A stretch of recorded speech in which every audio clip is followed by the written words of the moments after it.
Hello, hello. Today I want to talk about outsourcing and just tips to outsource with new employees. So I actually am celebrating having hired my first employee in the Philippines. So I'm getting an outsourced worker to help me with some general tasks and other things. This video will actually be edited by said employee. I'm really excited about it.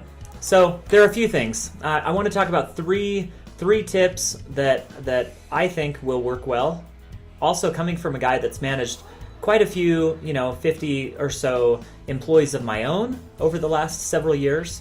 But this is my first outsourced worker in another country. So it'll be interesting to see how that goes. But first off, with any employee, I like to align interests.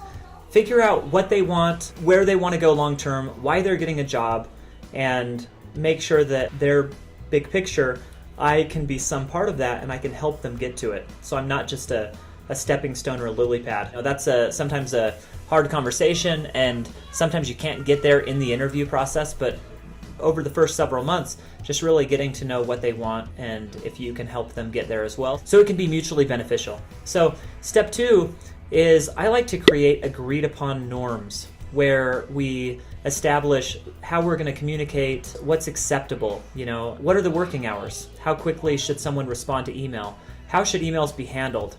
Just really, at the beginning, any situation that comes up, get to the bottom of it and come up with agreed upon norms. I actually have a guide that talks about how it is for people to work with me, how willing I am to take calls over the weekend. For example, for me, I don't want to work on Saturday, but if there's an emergency or a fire, then I can help somebody and they can always get a hold of me. So I have a list of norms for me on what it's like to work with me for other people.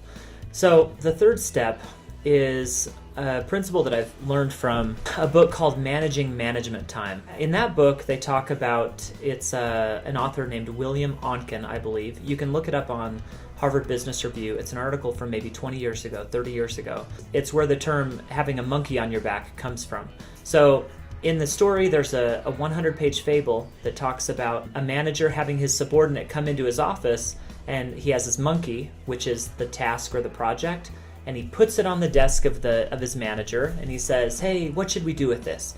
And he acts as if it's kind of his manager's monkey. And sometimes he leaves the office without taking the monkey back. The rule there is you never let people come in and drop the monkey off on your desk. You always make them keep the monkey and leave with it.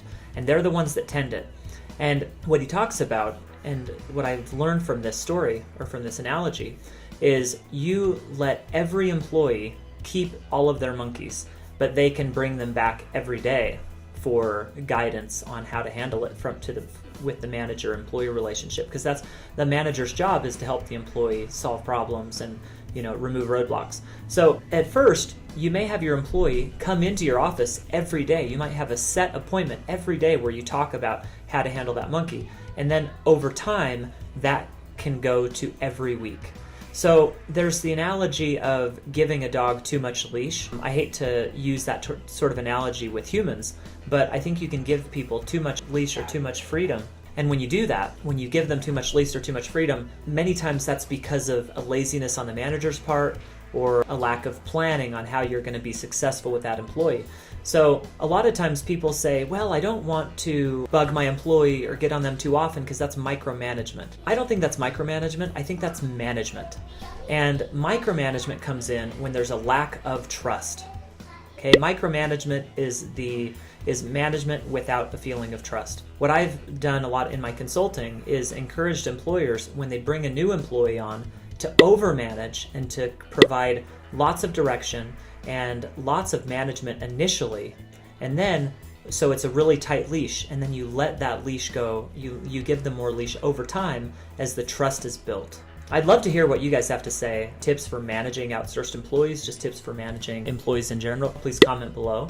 And I just want to reiterate, as far as the trust factor, trust is key in managing employees and having successful relationships. So if you ever have a micromanager, think back. Was it that they were really managing too much, or was it they didn't trust you, that they felt contempt towards you?